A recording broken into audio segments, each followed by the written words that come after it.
তো আমরা চলে এলাম বারাসাতের আরেকটি মণ্ডপ। এবছর এদের থিম হচ্ছে চন্দ্রোদয় মন্দির।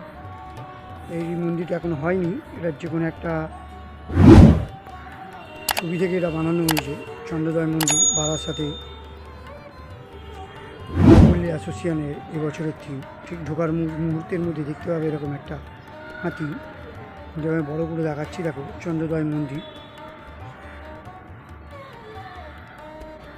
তো আস্তে আস্তে আমরা মণ্ডপের দিকে এগিয়ে যাব। আমি ঠিক দেখাবার চেষ্টা করছি ওদের পুজো কমিটি যে ব্যানারটা, চন্দ্রোদয় মন্দির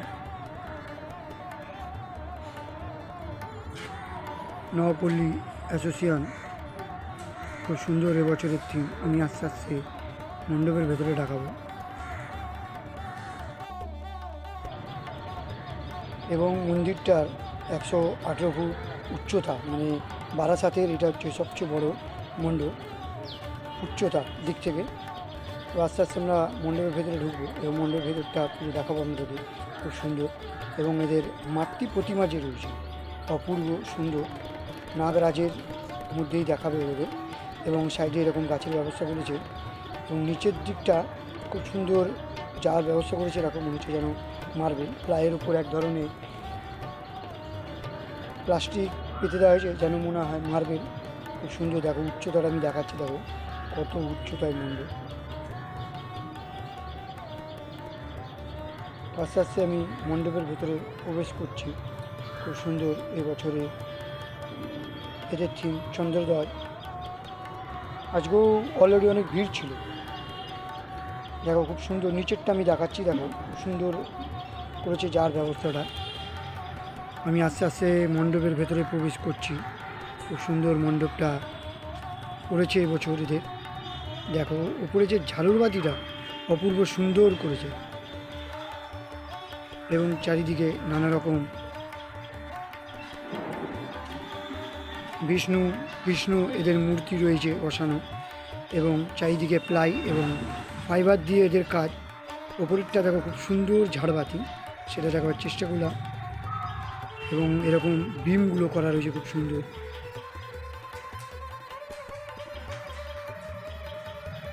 চারিদিকে আমি ঘুরিয়ে দেখা পাচ্ছি, বিমটা দেখো খুব সুন্দর করেছে এবং ছোট ছোট মূর্তি, ঠাকুরের মূর্তি খোদাই করে তৈরি করেছে, খুব সুন্দর। দেখো আমি চারদিকে ঘুরিয়ে ঘুরিয়ে, এবং ছোটো ছোটো সিংহাসন রয়েছে, ওই সিংহাসনের মধ্যে মায়ের এবং ঠাকুরের মূর্তি দেখো আমি দেখাচ্ছি তোমাদেরকে। ওই যে সিংহাসনগুলো দেখতে পাচ্ছি, ছোটো ছোটো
বক্সের মতন রয়েছে এবং তার মধ্যে নানা রকম মুনি ঋষিদের ছবি রয়েছে এবং বিমগুলো যে করেছে খুব সুন্দর করেছে, বিমগুলো অপূর্ব বিমগুলো, সেটা আপনাদেরকে দেখো এখানে রাধাকৃষ্ণর মূর্তি, নানা রকম ঠাকুর এখানে মূর্তি করেছে, খুব সুন্দর মণ্ডপটি করেছে।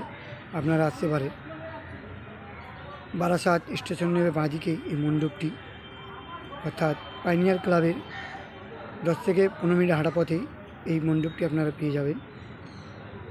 দেখো এই বিমটা আমি দেখাবার চেষ্টা করি।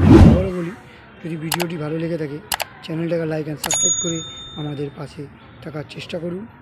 সুন্দর দেখো মূর্তি, দেখো বিষ্ণুর যে মূর্তি সেটা বলছিলাম, সেটা আপনাদেরকে দেখালাম। নিচে দুটি হাতির মূর্তি, এরকম নানা রকমভাবে খোদাই করা মূর্তি রয়েছে, সুন্দর মণ্ডপ।